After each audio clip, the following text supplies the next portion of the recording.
Good evening, board members and ABC community. My name is Gabriel. I am a sophomore at California State University, Fullerton. I'm here tonight to share how my life has been influenced by Sue Yu, or as I call her, Miss Sue. First and foremost, I would like to state that Miss Sue is very blunt and straightforward. She tells you what you need to hear instead of what you want to hear. And this has been really useful as times where I've been slipping off, she has guided me to the right path. There are times in which it may seem harsh of what she says, but it is actually what needed to be said. Also, I would like to state that during COVID, when schools were shut down, she offered me a place to do my homework and be away from my house as it was crowded with my little sister and my little brother's always crying. This led to me to passing all my finals and passing my classes. Thanks to Miss Sue, I am a first-generation Hispanic university student, also currently in the university's honors program.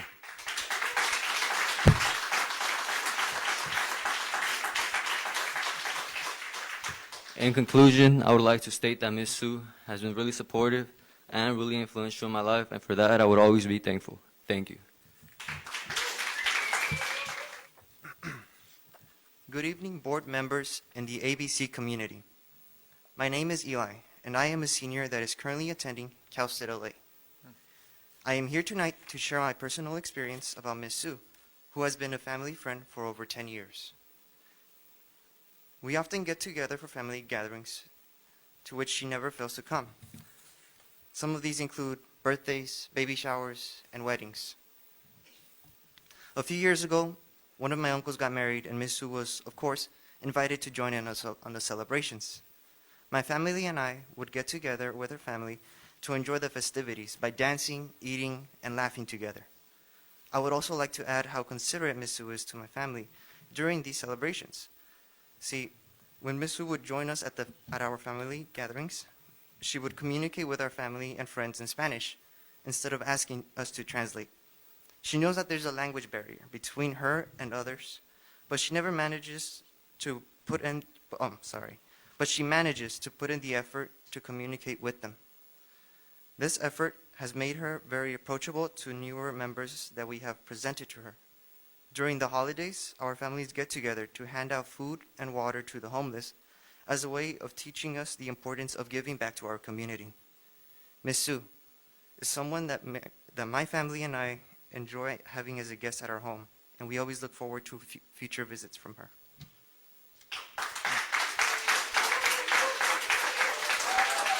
A first-generation college student. When I got to high school, I didn't know anything. My parents I don't think they even reached high school.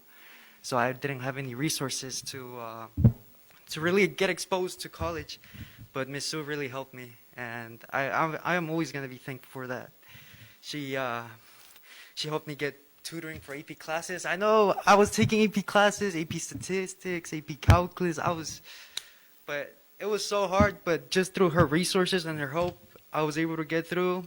And then senior year, junior year came, the big SATs. She helped me a lot with that too. And I just really appreciate that.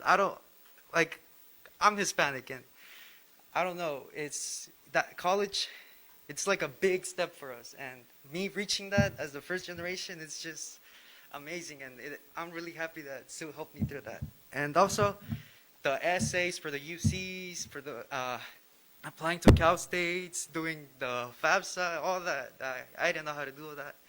She helped me out through that. She gave me the resources, and I'm just really thankful for that. And I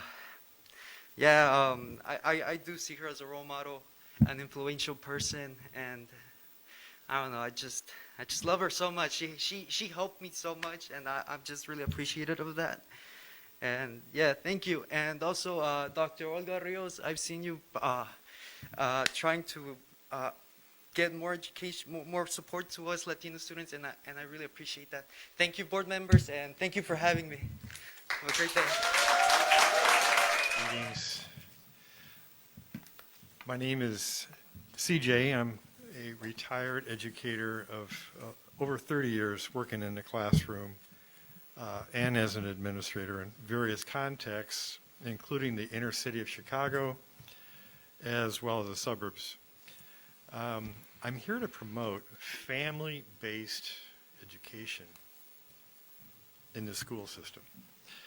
There could be a lot said tonight that includes the breakdown of the family and the government being the substitute parent or even the co-parent. But suffice it to say that the government was never meant to be a co-parent, at least not in this country.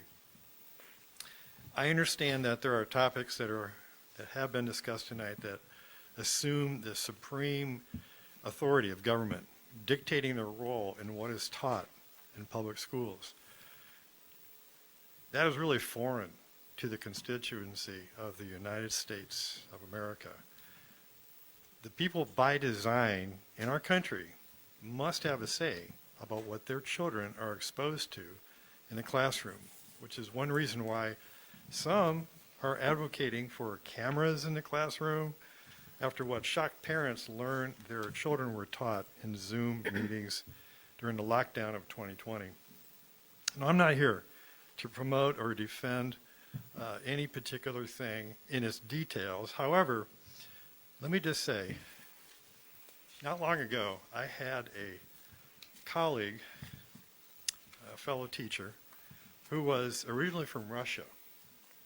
And she said to me, CJ, what you see happening in America is what happened in Russia. She was referring to the divisive tactics of those pushing a narrative when actually it was really issues of power that were at stake. My point is families need to have a significant say about what is taught in schools as opposed to merely teacher unions and administrators and boards of education. This country was founded on discourse, dialogue, and discussion. Families that have a say in their education understand this, and they affirm the value of diversity and ethnicities in public education. Most importantly, though, family-based education in public schools affirms the common sense notion of parental roles and discussing sexuality, gender identity, and gender roles in the home and society. So in conclusion, let me pose a question for you to consider, for everybody here. In discussing all the pros and cons of the different controversial topics tonight, whose interest are you or we truly interested in? Are they really about the children who are the future of this nation? Or are they questionable self-interest, which may not actually be those of the same dear children who are created in the image of our loving God? Thank you very much. Sharon Park. Charlene Park.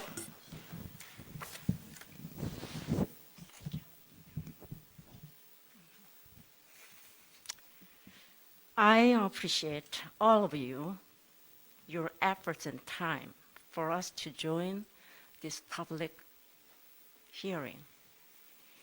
And I am a retired registered nurse at the same time as the Pacific University Theological Seminary professor and pastor part-time too. So I really appreciate your hard work and loving care for our growing students. My title is, What is Educational Direction that Hispanic and Asian Americans are Demanding? 2 nights ago, I had an opportunity to join the Hispanic Community Leaders Meeting. There I heard the voices of the Hispanic speakers emphasize that we were born into biblical foundations, so we do this, but we don't do that. Their positions were the same as the majority of Asian Americans, which is against the ABC USD plans for teaching our young children CRT, improper gender identity, sex education using materials that are graphically similar to pornography, and encourage LGBT sex life. We the people came here this evening for our children's higher quality education that you have offered for many years in here. We have made this start. They've been working so hard. Everybody wanted to move into this city. So,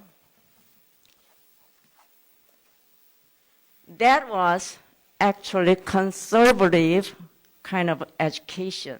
Reading, writing, science, and mathematics, etc. as foundations. Demographically, 40% of Asian Americans and 30% of Hispanic Americans here in this district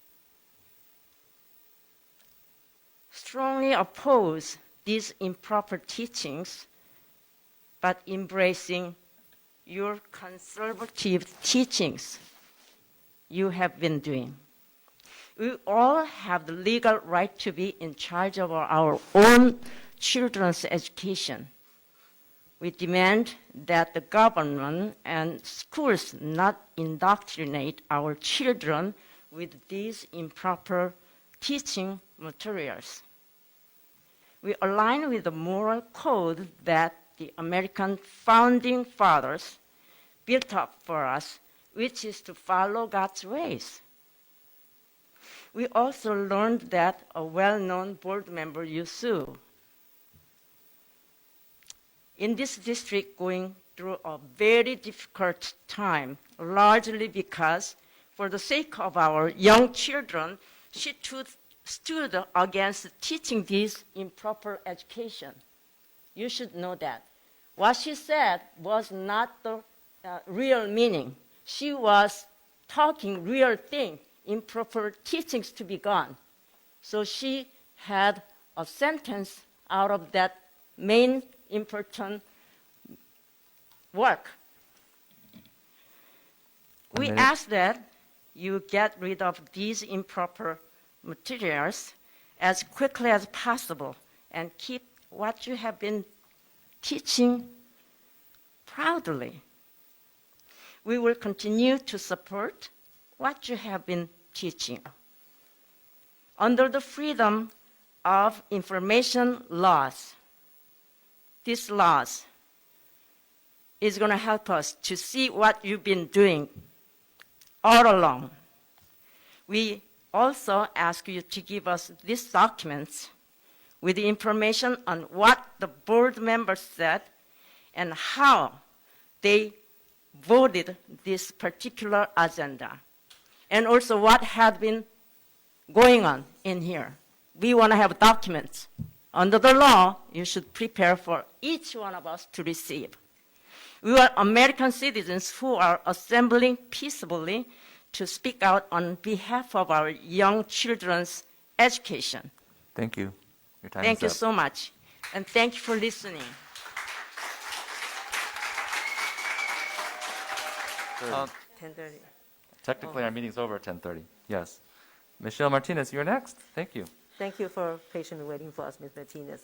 Good evening, board members and community members. As a Latina and formal council member of another city, I know what it is to work with school boards and understand how important our education system is.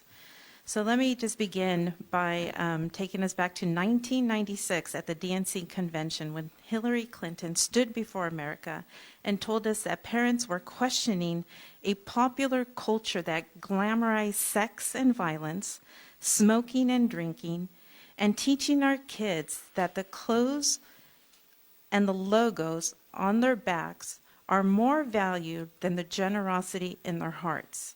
If Hillary Clinton understood then the importance of preserving the innocence of our children and that it would require a village, including the education system, to protect this idea, then we parents concur, because it has never been more needed than in these current times.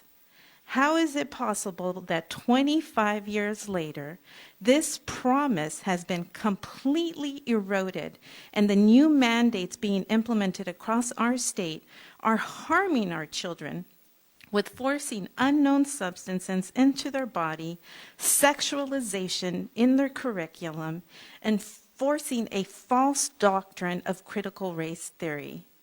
You, school board, are the gatekeepers, and you are mandated with teaching our children.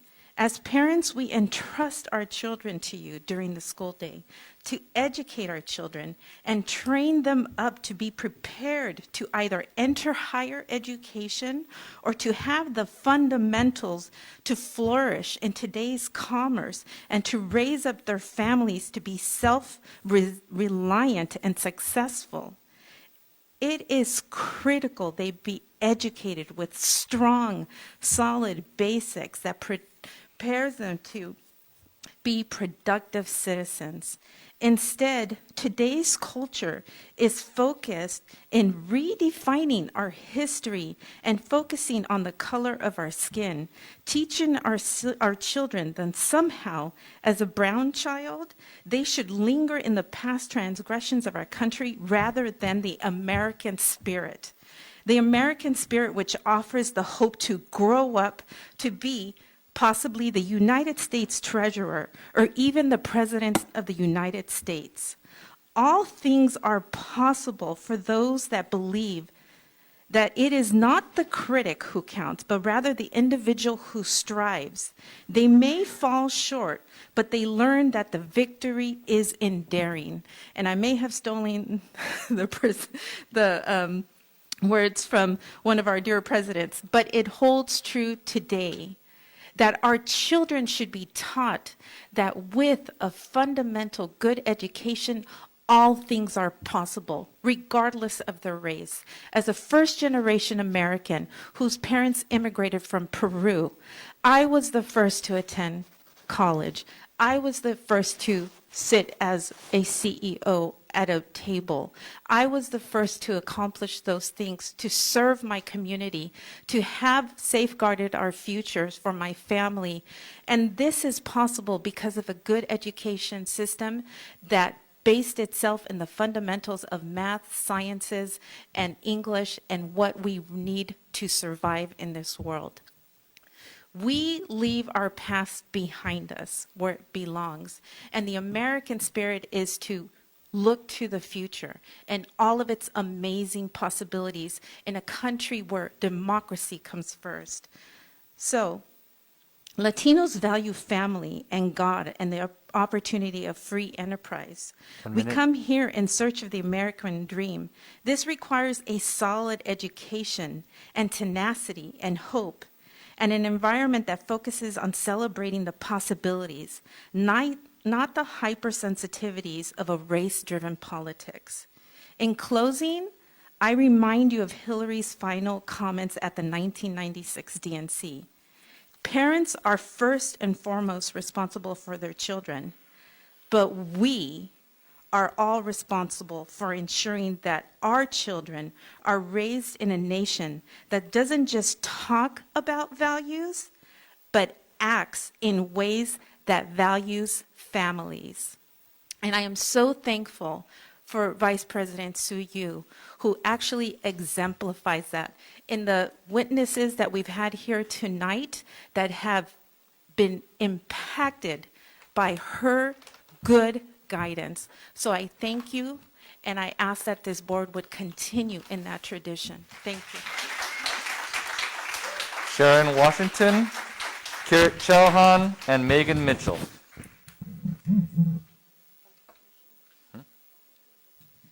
Good evening, school board. It's nice to see you in person. As a school board, you are tasked as the gatekeepers of what is allowed into the school district and what should not be allowed in the school district. I see already the emphasis you place on academics and extracurricular activities and those things that help make a well-rounded student. However, with the very radical and disturbing comprehensive sex education curriculum, we see the challenges with that, which sexualizes students and at the same time it grooms them for pedophiles. And if we're looking at the fruit of what these decisions in our curriculum can have on children, according to the CDC, 15 and 24-year-olds count for a half of 26 million of the sexually transmitted diseases in this country. 15 to 24 years of age. So if we're pressing and pushing a curriculum that edges on pornography, what are we really saying in terms of valuing the outcomes of our children and our students? And with regarding CRT, I'm part Chinese, I'm part Scottish, and I'm part African. To see this stressed on to a family who I'm a first-generation American is very disappointing and disheartening. So when people act like this is something that is just something that's going to improve conversations about racism, it's not true. I grew up in a predominantly white neighborhood. I heard things, but it was because of people's ignorances. If I was one to be offended by every time somebody said something because they didn't know any better, I would spend my life as a very angry person. But instead, I grant grace, because we all learn. And if anything, from what I've heard from the testimonies of the students that know you, and that is that you speak bluntly, and you feel comfortable enough to say what you say without the fear of someone misinterpreting your intentions. And I think that's what we should do. We should look at the fruit of the person and look at the fruit of what you as a board are going to produce in the students that are to come. So again, I charge you with this to make sure that you look into these curriculums. And parents, don't ask for permission. You have the authority over your children. And so therefore, make sure that you hold them accountable to what is actually being taught. And with that, I say thank you. Thank you.